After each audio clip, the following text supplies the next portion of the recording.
what I actually think was the best line is a line that is filled with lies. It's video 7, but was a very effective gambit against a tough question. So let's take a look.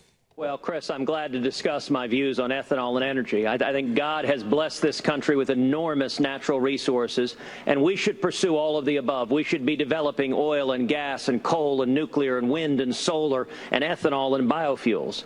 But I don't believe that Washington should be picking winners and losers, and I think there should be no mandates and no subsidies whatsoever. And I would note there's a much more important government regulation to ethanol, and that's the EPA's blend wall that makes it illegal to sell mid-level blends of ethanol and gasoline.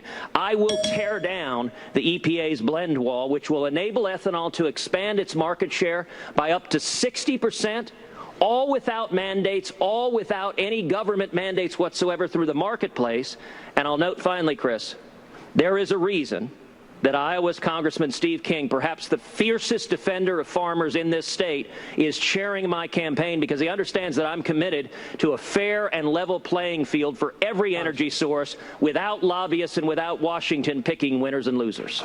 They had asked him, hey, Terry Branstad, very popular Republican governor of Iowa, disagrees with you on ethanol. You want to get rid of ethanol subsidies.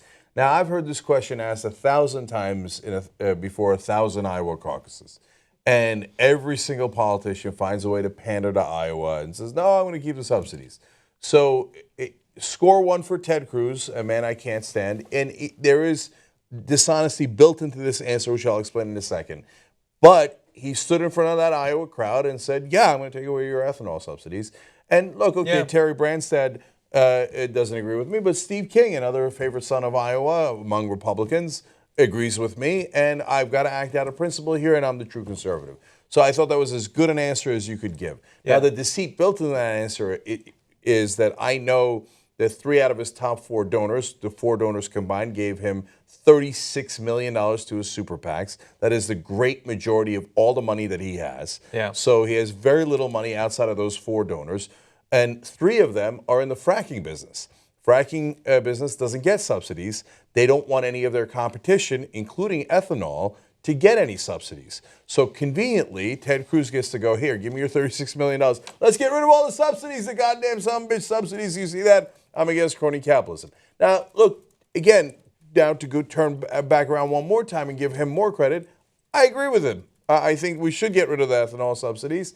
We should largely get rid of most of the energy subsidies. We give $40 billion a year in oil subsidies. That's insane. Some of the newer companies, and the oil companies, when they were new, needed some subsidies. Some of the solar and wind companies make a good argument for subsidies. But even so, if you said to me, get rid of them all, I probably would. So overall, a strong answer. Yes, it helps his donors. It's convenient, but well played. Yeah, I think it was the best answer that we've heard yet about the blend wall.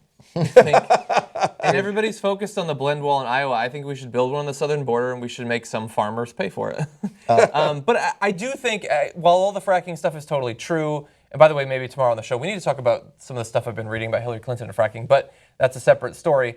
It is still a somewhat, like when he could potentially win or lose Iowa by a point at this point. Like we don't know how it's going to end up. It is amongst Iowa, talking about anything having to do with the farmers and especially subsidies is risky. And for a guy who doesn't seem to have much natural bravery, I guess his bravery is being propped up by millions and millions of dollars. It's a pretty bold move for him to make, I think. You know, this is 2008. This is a piece in the National Review. Fred Thompson told me, not me, but whoever writing this, John Fund, told John Fund he didn't see merit in subsidizing one fuel over another. But in Iowa's GOP caucus that year, opposing ethanol was like pushing against a mountain. Hillary Clinton voted against ethanol a total of 17 times in the U.S. Senate, saying she found it, quote, impossible to understand why any pro-consumer, pro-health, pro-environment, anti-government member could vote for ethanol mandates.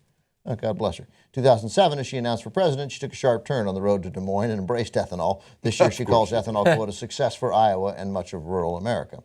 2 candidates on the Republican side have broken ranks. Senator Rand Paul, true to his libertarian principles, and Cruz. But what's interesting here, it says here, in reality, as my colleague Charles Cook writes at National Review Online, Krug has changed his mind on ethanol in the past. Oh, never mind that. Now that Cruz is leading in the Iowa polls, the industry-funded America's Renewable Future, or ARF, is paying 17 staffers to trash Cruz in the state. The group, whose Iowa director is the son of Terry Branstad, claims that Cruz has shifted his position in their favor toward a gradual phase out. In fact, they are only taking credit for a position Cruz already had. So, I mean, it's bold. Like, they're trashing him. He's got real enemies there. I got it. He got $36 million. I mean, I guess they got $36 million. That's why It's not that bold. I guess I'd be bold for Changed your $36 mind million. in the middle of that sentence. Right, but nonetheless, a good line. Yes. Nonetheless, a good line, although, and may work well with other GOP voters in another state, but I don't know how, we'll see if it really hurts him in Iowa. If he does poorly, if he loses to Trump, I'm making numbers up here, if he loses to Trump 42-23, they'll be relevant. No, but they might say, well, then maybe you were. No, I'm going the other way. I'm saying maybe it was a mistake to. I don't. Yeah. I find it hard. No, well, you know that we had a fairly uneventful debate without Trump when the best line of the debate was Iowa, tear down this blend wall.